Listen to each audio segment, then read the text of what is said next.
At Riverside, California, top racing champions begin the new year with a blaze of speed.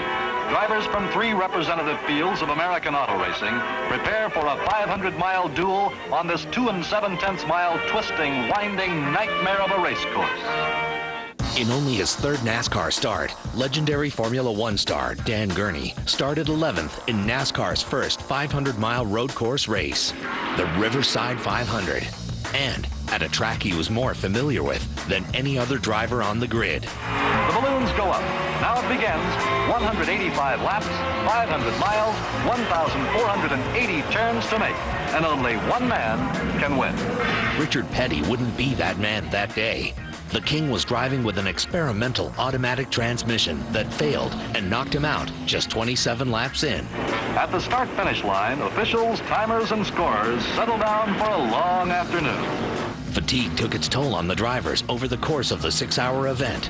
Less than half the cars that started finished. Jim Paschal of High Point, North Carolina, looses a wheel, rolls through turn 9, and flips over the fence. The car is a wreck, but Paschal climbs out with a torn shirt and a scratch on his shoulder. Sal Tavella spins on turn 8. Joe Weatherly goes through turn 6 sideways.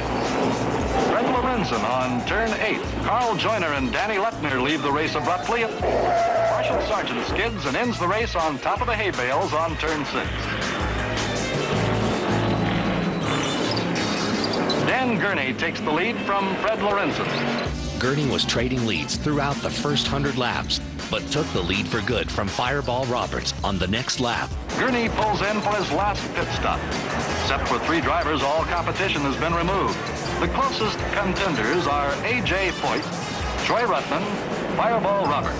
As the race was winding down, only the 2 NASCAR newcomers, Dan Gurney and A.J. Foyt, occupied the lead lap.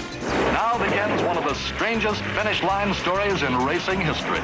Almost as an afterthought, one lonely car climbs the rail on turn 9. The caution flag is out, the field slows down, and so as the sun sets slowly in the west, the pace car finishes the race, followed by Dan Gurney, A.J. Foyt, Troy Ruttman, Fireball Roberts, the balance of 21 cars still running.